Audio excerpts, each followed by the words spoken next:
எண்ணெய் வந்து சொரியாசிஸ்க்கான ஒரு கூட்டு மருந்து. இது வந்து சிரட்டை தைலம். இந்த சிரட்டை தைலத்தையும் இதையும் கலந்து ரொம்ப அதிகமாக இருக்கிறவங்க உடம்பு பூரா பூசினா 15 நாள் அந்த வட்டமாக மூஞ்சி எல்லாம் இருக்கு, எல்லாம் மாறிடும். நீங்கள் நல்ல மருத்துவரை பார்த்து இந்த ட்ரீட்மெண்ட் எடுத்துக்கும் பொழுது சொரியாசிஸ் வந்து நல்லா குணமாகிறதுக்கு வாய்ப்பு இருக்குது. நாம் கொடுத்தோம்னா 15 நாளில் கண்ட்ரோல் ஆகிடும். அப்படியே ரொம்ப சந்தோஷமாக தான் வருவாங்க உள்ள. அடுத்து 3 மாதம் கொடுக்கணும். 3 மாதம் சாப்பிட்டாங்கன்னா நல்லா ஆயிடுது. இன்னும் ரொம்ப முத்தி போய் வர்றவங்களுக்கு ஒரு 6 மாதம் ஆகும். இவ்வளோதான். நீண்ட நாள் கழிவு தேக்கம் ஆகும்போது, குடலில் கழிவு தேக்கம் ஆகும்போதும் அது வேற ஒரு தோல் நோய் இருந்து கடைசியில் சொரியாசிஸாக இப்போ மாறிடுது. கூட மென்டல் ஒரிஸ் இருந்தால் உடல் வறட்சியை தணிக்கக்கூடிய, உடல் வறட்சியை நீக்கக்கூடிய மருந்து கொடுக்கணும். அந்த அடிப்படையில் நாங்கள் நீண்ட நாள் ஆராய்ச்சி பண்ணி வறட்சி, வெடிப்பு இதுதான் இதில் இருக்கக்கூடிய விஷயம். அப்போ தோல் வறண்டு போகுது. வறண்டு போன தோலை மென்மையாக மாற்றணும். பழையபடி எண்ணெய் பசையுள்ள தோலை நம்ம மாற்றணும்.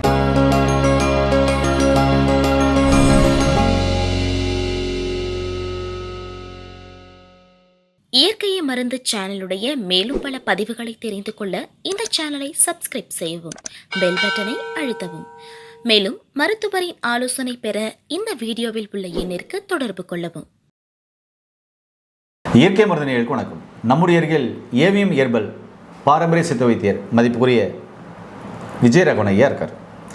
இவர்கிட்ட 200க்கும் மேற்பட்ட பேட்டர்ன் மெடிசன், ஆராய்ச்சி பண்ண மெடிசன் வச்சுருக்காரு. இப்போ நான் காமிக்கிற மெடிசன் 40 வருஷத்துக்கு மேலே ஆராய்ச்சி பண்ணி கண்டுபிடிக்கப்பட்ட மருந்து. எத்தனை வருஷம் சோரியாசிஸ் இருந்தாலும், எவ்வளோ சிவியராக இருந்தாலும் சரி, எவ்வளோ மருந்து மாத்திரைகள் சாப்பிட்டு திரும்ப உங்களுக்கு வந்துகிட்டே இருக்குனாலும் சரி, இவருடைய மருந்து எடுத்தால் 15 நாள் மிகப்பெரிய சந்தோஷம் ஆயிடுவீங்களாம். சந்தோஷம் ஆயிடுவீங்கன்னா அந்த அளவுக்கு குறைஞ்சிருன்றார். சரி, இது சித்த மருத்துவத்தில் சாத்தியமா? இது எப்படி எடுக்கணும்? ஏன் சோரியாசிஸ் வருது? எல்லா தகவலும் இந்த காணொலியில் பார்க்கலாம். ஐயா வணக்கம். வணக்கம் ஐயா. நிறைய பேருக்கு பல வருஷமாக சோரியாசிஸ், சிவியராக தோல் நோயில் சோரியாசிஸ் தான் நம்ம சொல்வோம். காளாஞ்ச படை அப்படின்னு சொல்லுவோம், சோரியாசிஸ்ன்னு சொல்லுவோம்.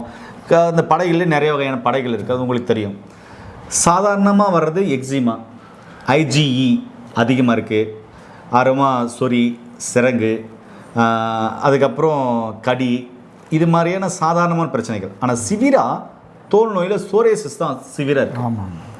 இந்த சோரியாசிஸ் நிறைய பேருக்கு மருந்து எடுக்கும்போது ஸ்டேபிள் ஆகுது, திருப்பி விட்டால் வந்துடுது. மருந்து எடுக்கும்போது நல்லா இருக்குது, திருப்பி விட்டால் வெளியே வந்துடுது. ஒரு சிலருக்கு மருந்து எடுத்தாலையும் அடங்காத, மருந்து எடுக்கும்போது அதிகமாகிடுது. ஒரு சிலருக்கு மருந்து எடுக்கும்போது சொல்கிறாங்க, ஐயா ரொம்ப சிவியராக அதிகமாகிடுச்சு, எரிச்சல் அதிகமாகிடுச்சு, இன்னும் நிறைய பரவிடுச்சுன்றாங்க. இதுக்கு எல்லாத்துக்கும் உங்களுடைய 40 வருஷ ஆராய்ச்சி மருந்து அற்புதமாக 15 நாள் சந்தோஷமாயிருவாங்கன்னு சொன்னீங்களே, இது எப்படி, எந்த வகையில் சாத்தியம் ஐயா? சரி, வணக்கம். ஏவிஎம் ஹெர்பல் சார்பாக உங்களுக்கு வணக்கத்தை தெரிவிச்சுக்கிறேன். எங்களுடைய டாக்டரில் வந்து இந்த ஒரு செட்டை கொடுத்துருவாங்க. யாராவது வந்து சொரியாசிஸ்ன்னு வரும்போது அந்தளவுக்கு நம்ம டிசைன் பண்ணி வச்சுட்டோம், மருந்துகள் செஞ்சு வச்சுட்டோம். என்னென்னா, இந்த 10th 12th எக்ஸாம் வரும் பொழுது பொடுகு வரும். அந்த பொடுகு வர்ற காலத்தில் அந்த பொடுகு சரியாக கட்டுப்படுத்தாமல் விட்டால் அது சொரியாசிஸாக மாறுது. அதுபோக மென்டல் டென்ஷனும் ஸ்ட்ரெஸ்ஸும் அதிகமாகும் போது சொரியாசிஸ் வருது. அவங்களுக்கு தான் மன பிரச்சனை இருக்கிறவங்களுக்கு வருது. அடுத்தபடியாக சன்ஃப்ளவர் ஆயிலுங்கிற பேரில் பெட்ரோலியம் எண்ணெய் சில இடங்களில் விற்கப்படுது. அதை வந்து எண்ணெய் விலை கம்மியாக இருக்குன்னு வாங்கி யூஸ் பண்ணுறவங்களுக்கும் இந்த சொரியாசிஸ் வருது. ஏன்னா ஹோமியோவில் வந்து சொரியாசிஸுக்கு மருந்தே பெட்ரோல் தான். பெட்ரோலியம் அப்படிங்கிற மருந்து தான் சொரியாசிஸை ஹோமியோவில் குணப்படுத்துது. அப்போது சொரியாசிஸ் வர்றது காரணமும் பெட்ரோல் உள்ளே போகிறதுனால தான். அந்த பெட்ரோல் வாசனை அதிகமாக சுவாசிக்கிறது, அல்லது இந்த போலி பெட்ரோலியம் எண்ணெயே சமையல் எண்ணெய்ன்னு விற்கிறவங்ககிட்ட நம்ம வாங்கி சாப்பிட்றது, இதுவும் ஒரு காரணமாக இருக்குது. நீண்ட நாள் கழிவு தேக்கம் ஆகும் பொழுது, குடலில் கழிவு தேக்கம் ஆகும் போதும் அது வேற ஒரு தோல் நோய் இருந்து கடைசியில் சொரியாசிஸாக இப்போ மாறிடுது. கூட மென்டல் ஒரிஸ் இருந்தால் இப்படி பல காரணங்களால் சொரியாசிஸ் வருது. ஆனால் அந்த சொரியாசிஸுக்கு நம்ம என்ன ட்ரீட்மெண்ட் கொடுக்கணும் அப்படின்னா, உடல் வறட்சியை தணிக்கக்கூடிய, உடல் வறட்சியை நீக்கக்கூடிய மருந்து கொடுக்கணும். அந்த அடிப்படையில் நாங்கள் நீண்ட நாள் ஆராய்ச்சி பண்ணி வறட்சி, வெடிப்பு இதுதான் இதில் இருக்கக்கூடிய விஷயம். அப்போ தோல் வறண்டு போகுது. வறண்டு போன தோலை மென்மையாக மாற்றணும். பழையபடி எண்ணெய் பசையுள்ள தோலை நம்ம மாற்றணும். இதுதான் இதில் இருக்கிற ட்ரீட்மெண்ட்டே. அப்போது அந்த வறண்டு இருக்கக்கூடிய தோல் மேலும் மேலும் வளர்ந்து வளர்ந்து வளர்ந்து அந்த வறட்சியே வளர்ந்து கட்டி கட்டியாக பீஸாக வந்து பிச்சை எடுத்தால் வர்ற அளவுக்குலாம் வந்துடுது. காரணம் என்னென்னா சரியான சிகிச்சை கிடைக்காம ஏதாவது ஒரு ஸ்கின் டிசீஸுக்கான மருந்தை சாப்பிட்டு நாள் போக்கிடுறாங்க. சில சமயம் சில ஆங்கில மருத்துவத்தில் என்ன பண்ணுறாங்கன்னா, இது குணப்படுத்த முடியல, ரொம்ப நாளாக இருக்குன்னு பல மருந்து கொடுத்து பார்த்துட்டு ஸ்டீராய்டு கொடுத்துட்றாங்க. அப்படி ஸ்டீராய்டு சாப்பிட்டு வந்தவங்களும் இருக்காங்க. ஸ்டீராய்டு கொடுத்தாச்சுன்னா என்ன ஆகும்னா, சாப்பிட்டு ஒரு மாத்திரை சாப்பிட்னாவே அடுத்த நாள் இருக்காது, நல்லானமா தெரியும். அப்புறம் பார்த்தோன்னா அந்த மருந்து சாப்பிட்ற வரைக்கும் இருக்கும், இன்னொன்று சாப்பிட்ற வரைக்கும். அது நிறுத்தின உடனே பயங்கரமாக வந்துடும். அப்போ அவ்வளவு முத்தி போயும் வர்றாங்க. அப்போ ஸ்டீராய்டு சாப்பிடக்கூடாது. அப்படி சாப்பிட்டாச்சும் உடம்பும் ஊதி போயிடுது, எலும்பு பலம் குறைஞ்சிருது. அது என்னென்னா டாக்டர் நல்லா பண்ணணுங்கிற அக்கறையில் வேறு வழி இல்லாமல் ஸ்டீராய்டு கொடுக்குறாங்க. அதனால் நீங்கள் இந்த மாதிரி சித்த மருத்துவத்துலேயும் ஹோமியோபதியிலையும் நீங்கள் நல்ல மருத்துவரை பார்த்து இந்த ட்ரீட்மெண்ட் எடுத்துக்கும் பொழுது சொரியாசிஸ் வந்து நல்லா குணமாகறதுக்கு வாய்ப்பு இருக்குது. நாம் கொடுத்தோம்னா 15 நாளில் கண்ட்ரோல் ஆகிடுது. அப்படியே ரொம்ப சந்தோஷமாக தான் இப்போ வருவாங்க உள்ளே. அடுத்து 3 மாதம் கொடுக்கணும். 3 மாதம் சாப்பிட்டாங்கன்னா நல்லாயிருது. இன்னும் ரொம்ப முத்தி போய் வர்றவங்களுக்கு ஒரு 6 மாதம் ஆகுது, இவ்வளோ தான். அப்புறம் குணமாயிருது, லைஃப் லாங்காக வராது.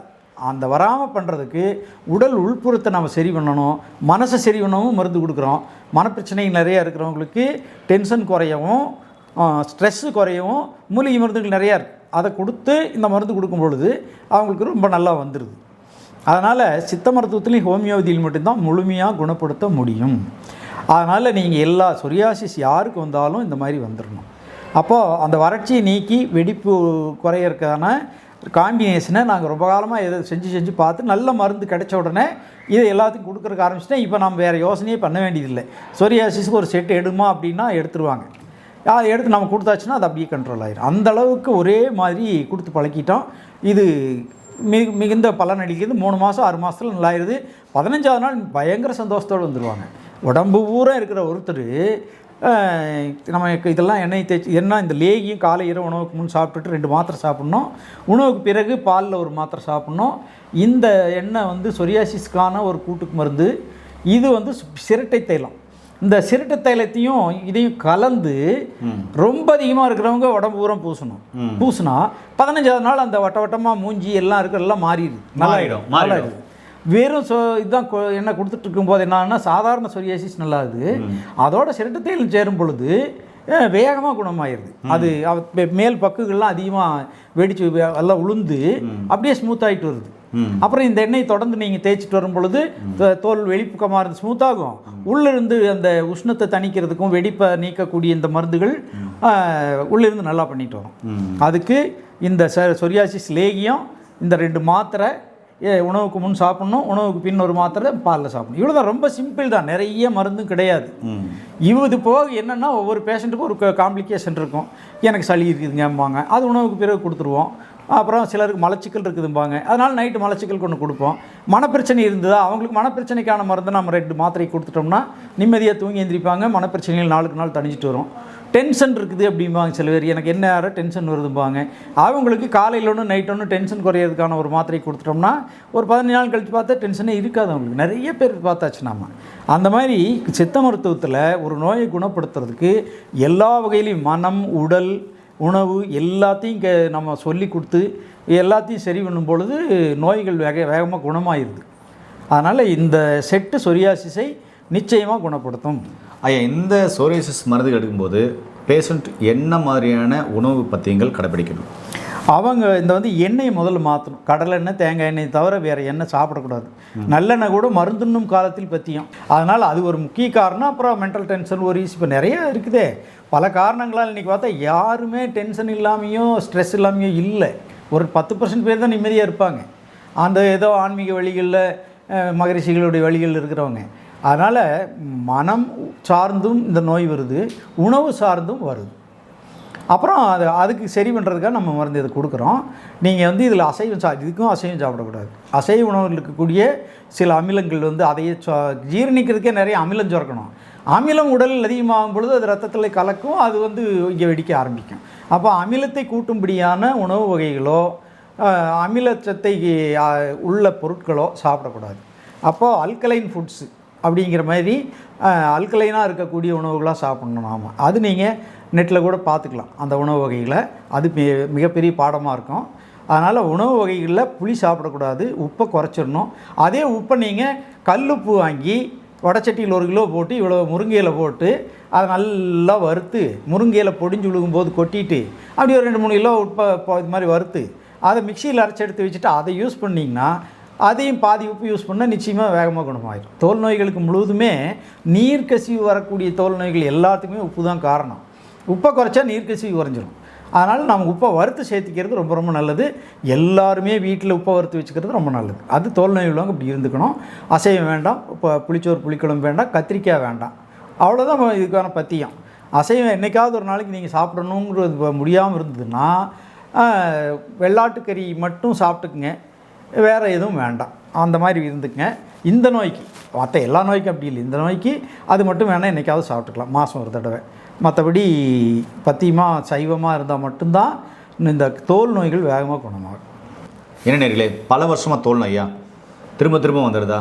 யோசிக்கவே வேண்டாம், கீழே போகிற நம்பருக்கு கால் பண்ணுங்கள். படித்த பட்டதாரி மருத்துவம் மூலம் இந்த மருந்துகளையும் அவங்க சொல்கிற உணவுகளையும் கடைபிடிச்சிட்டு நோய் நொடி இல்லாமல் ஆரோக்கியமாக அவளுங்க. சோரேசிஸ் உள்ள பேஷண்ட்டுகள் இல்லை ஸ்கின் டிசீஸ் உள்ள எந்த வகையான பிரச்சனை இருந்தாலும் அந்த பேஷண்ட்டுக்கு இந்த வீடியோவை ஷேர் பண்ணிவிடுங்க. மீண்டும் இன்னொரு அருமையான பதிவு சந்திக்கலாம். நன்றி, வணக்கம். வணக்கம்.